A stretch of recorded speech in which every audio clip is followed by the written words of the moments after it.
O Senhor esteja convosco. Ele está no meio de nós. Proclamação do Evangelho de Jesus Cristo, segundo Marcos. Glória a vós, Senhor. Naquele tempo, quando Jesus saiu a caminhar, veio alguém correndo, ajoelhou-se diante dele e perguntou: Bom mestre, que devo fazer para ganhar a vida eterna? Jesus disse: Por que me chamas de bom? Só Deus é bom e mais ninguém. Tu conheces os mandamentos: não matarás, não cometerás adultério, não roubarás, não levantarás falso testemunho, não prejudicarás ninguém, honra teu pai e tua mãe. Ele respondeu: Mestre, tudo isso tenho observado desde a minha juventude. Jesus olhou para ele com amor e disse: Só uma coisa te falta.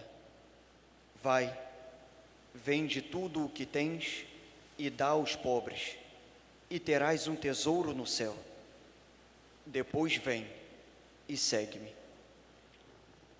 Mas quando ele ouviu isso, ficou abatido e foi embora cheio de tristeza, porque era muito rico.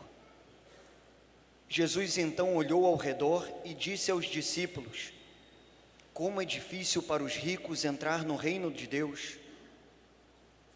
Os discípulos se admiravam com estas palavras, mas ele disse de novo: Meus filhos, como é difícil entrar no reino de Deus.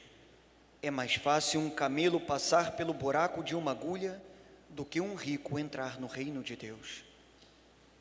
Eles ficaram muito espantados ao ouvirem isso e perguntavam uns aos outros: Então, quem pode ser salvo? Jesus olhou para eles e disse: Para os homens isso é impossível, mas não para Deus. Para Deus tudo é possível. Pedro então começou a dizer-lhe: Eis que nós deixamos tudo e te seguimos. Respondeu Jesus: Em verdade vos digo, quem tiver deixado casa, irmãos, irmãs, mãe, pai, filhos, campos, por causa de mim e do Evangelho, receberá 100 vezes mais agora, durante esta vida, casa, irmãos, irmãs, mães, filhos e campos, com perseguições, e no futuro, a vida eterna. Palavra da salvação. Glória a vós, Senhor. Que as palavras do Santo Evangelho perdoem os nossos pecados. Brincadeira à parte. Não podia perder a piada. Prezados irmãos, o que nos falta? Vivemos uma vida e sentimos que às vezes nos falta alguma coisa. E é muito comum isso nos nossos atendimentos de padre, ouvir esse clamor: Padre, não sei, falta uma coisa, um vazio, tem alguma coisa que, sei lá, não estou completo. Por outro lado, mesmo assim, nós queremos viver eternamente. Ninguém aqui quer morrer. Agora, em qual fase da vida queremos ser eternos? Jovens, adultos, idosos? Como será a nossa eternidade? O que é eterno? Para nós que somos temporais, que somos perenes, é até complexo e buscar entender a eternidade. Nós vivemos num lugar que tem dia, que tem sol, que o tempo acontece, que as coisas envelhecem, que se perdem. Entender a eternidade para nós é algo muito complexo e mais abstrato. Mas desde sempre o ser humano quis viver a sua eternidade. Mas todos aqueles que se colocaram como deuses, todos passaram. Grandes civilizações, grandes impérios, tudo já viraram ruína. E o ser humano continua a sua saga, com a sede e o desejo da eternidade. No evangelho de hoje vem segundo o evangelho de Mateus, é um jovem. Marcos fala que é alguém correndo, ajoelhou-se diante de Jesus e pediu: Senhor, bom mestre, nem chamou de Senhor, bom mestre, o que devo fazer para ganhar a vida eterna? É interessante algumas coisas que Jesus questiona e de imediato. Por que me chamas de bom? Só Deus é bom? Por acaso você vê em mim Deus? Porque bom é Deus. Você vê em mim Deus? E ele fala outro verbo, ganhar. Ganhar não é comprar. É diferente. Ele tem a consciência de que a eternidade é uma herança, é um prêmio, é dado. Houve na história do cristianismo, dentro da igreja, do seio da igreja, grupos de religiosos, de modo especial o pai de todos, que pregava que a salvação era fruto do esforço humano, que nós chamamos de uma grande heresia do pelagianismo. Pelágio era um homem que dizia que a graça de Deus não interfere em nada. Eu consigo, pela minha própria força, alcançar o eterno, a eternidade, o céu, a salvação. Lógico que ele foi condenado. Graça, céu, é dado. E não é fruto do nosso merecimento, é dado. E ele fala: o que eu devo fazer então para ganhar a eternidade? Jesus então enumera alguns mandamentos. Olha que interessante: não matar, não cometer adultério, não roubar, não levantar falso testemunho, não prejudicar ninguém, honra teu pai e tua mãe. Enumera 6 mandamentos. Só que a lei de Deus tem quantos? 10. Jesus tira aqui os primeiros 3 mandamentos. Mas vamos olhar porque o jovem fala: eu faço isso desde a minha juventude. O que ele fazia? Ele não matou ninguém, nunca matou. É um homem, e quando fala matar, não é só fisicamente, era uma pessoa íntegra, boa. Ele era, se não foi adúltero, pode ser que ele tenha sido casado, ou talvez tenha seu relacionamento amoroso, e ele nunca cometeu adultério, ou seja, então ele tinha um amor do seu lado, e era fiel, coisa rara, brincadeira à parte. Terceiro, não roubava, era uma pessoa ética, uma pessoa temente, não levantava falso, não julgava ninguém, ele vivia no seu mundo, não prejudicava e ainda por cima honrava pai e mãe. Ou seja, é o filho perfeito. Um homem que é apaixonado por sua esposa, fiel, temente, não é bom. O que falta para esse cara? Por que ainda lhe faltava alguma coisa? Jesus então olha para ele e diz: uma coisa te falta, Deus. Jesus vai na raiz do Deus dele. Vai, vende os teus bens, doe aos pobres, alcançarás um grande prêmio e me segue. Este homem começa a ficar triste porque era muito rico. Os 3 mandamentos que não foram ditos por Jesus, que são os 3 primeiros relacionados a Deus, dos 10, 3 refere-se a Deus. Vamos lá: amar a Deus sobre todas as coisas, não usar o santo nome em vão, guardar domingos e dias de festas. Os 3 mandamentos relacionados ao seu culto a Deus. Os outros são relacionados ao mundo dos homens, da relação pai e mãe, não roubar, não matar, assim por diante. O que está dizendo aqui a leitura? Por mais que eu tenha um bom relacionamento humano, Por mais que eu tenha uma esposa, um esposo que me ame, por mais que eu seja uma pessoa boa neste mundo, se eu não tiver o meu culto a Deus, faltará sempre alguma coisa. E quando não é ocupado por Deus, outra divindade adentra, outros que têm características de divino, que pode se tornar divino, o dinheiro, a riqueza. A riqueza, ela traz em si uma potência divina, um poder de dar-nos saciedade, de suprir as nossas necessidades. Porque geralmente nós procuramos a Deus em nossos momentos difíceis e procuramos forças para poder viver e alcançar aquilo que queremos. O dinheiro, a riqueza, ela tem essa potencialidade de nos oferecer uma saciedade. Estou angustiado hoje, muito angustiado. Mas vou sair, né? Vou sair, viajo, vou no restaurante como diferente. É caro, mas eu tenho dinheiro. Estou cansado aqui de Vila Velha. Eu vou, compro a passagem, ou jatinho que seja. Eu viajo para onde eu quiser. Que bom.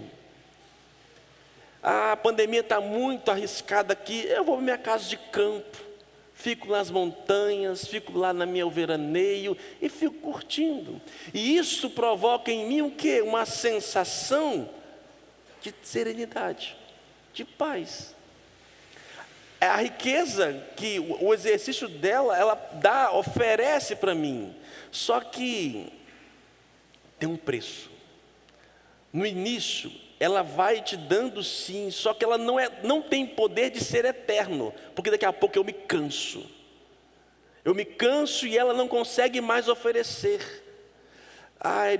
Também não estou bem, ou quero que seja festejar, qualquer sentimento que seja, eu vou procurar esses objetos, o prazer, em todos os níveis, na bebida, na internet, na sexualidade.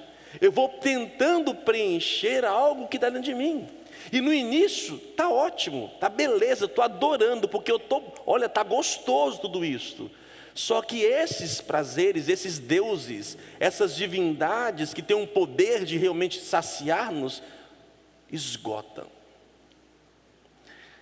E não conseguimos às vezes nos desvencilharmos delas, por mais que sejamos esgotados.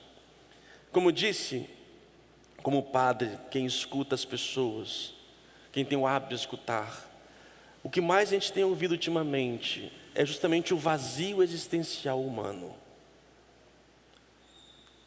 Não sei, padre, falta alguma coisa dentro de mim. E é somente esse algo que é poder ser preenchido por Deus. E para ser preenchido por Deus, eu tenho que deixar essas pseudo-riquezas, deixar essas coisas e estar diante dele. Não é pecado, não é erro ter as coisas, não é pecado ser rico. A questão é fazer destas a minha divindade. E aí eu faço tudo para isto. Eu largo tudo para isso, porque se torna o meu grande amor. Só que esse amor não é eterno. Aqui está a riqueza da vida, que a leitura fala da sabedoria.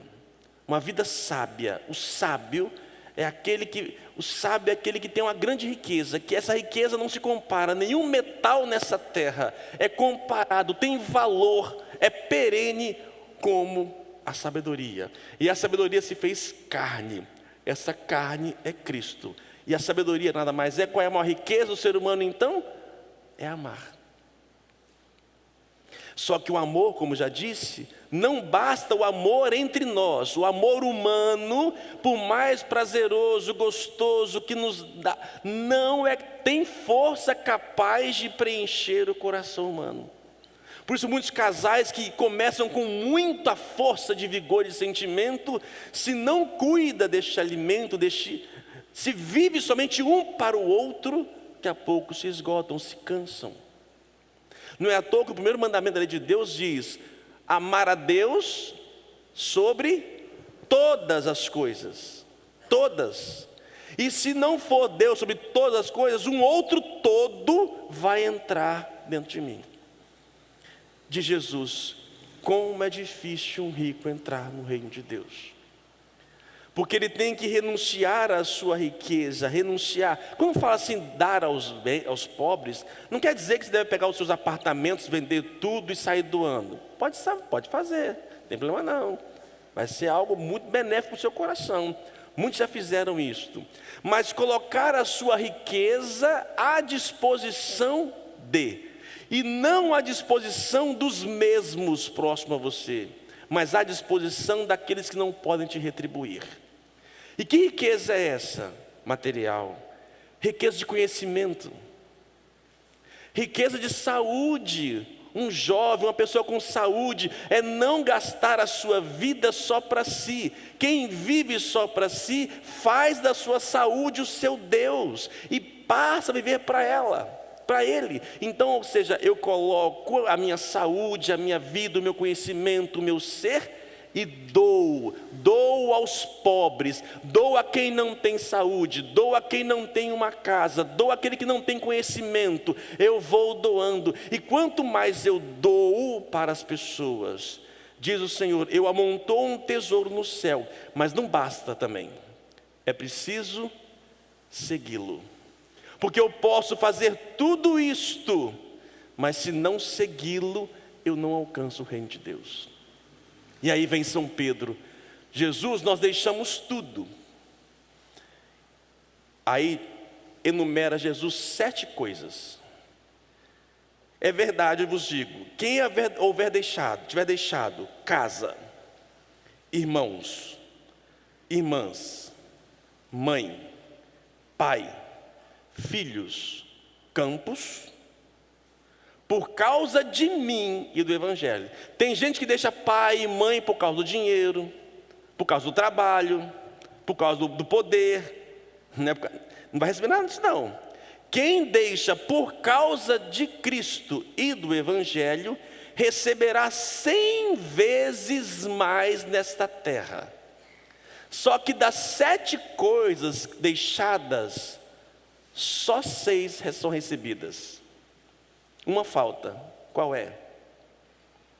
Diz aqui: casa, irmãos e irmãs, mãe, pai, filhos e campos. Receberá casa, irmãos e irmãs, mães, filhos e campos. Qual falta? Qual falta? Ctrl C, Ctrl V. Falta um, é importante esse faltar.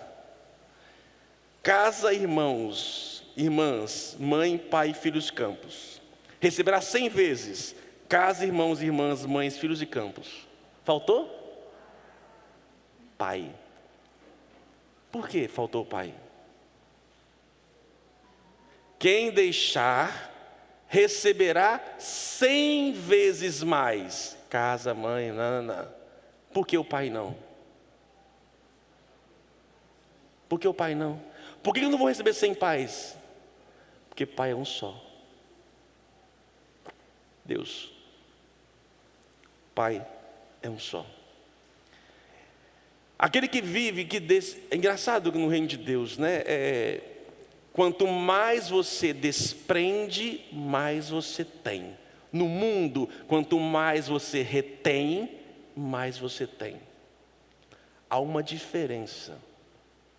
E aquilo que o reino de Deus dá, não é a matéria. Ele nos dá muito mais do que a matéria. A capacidade, que é a sabedoria, que é o amor.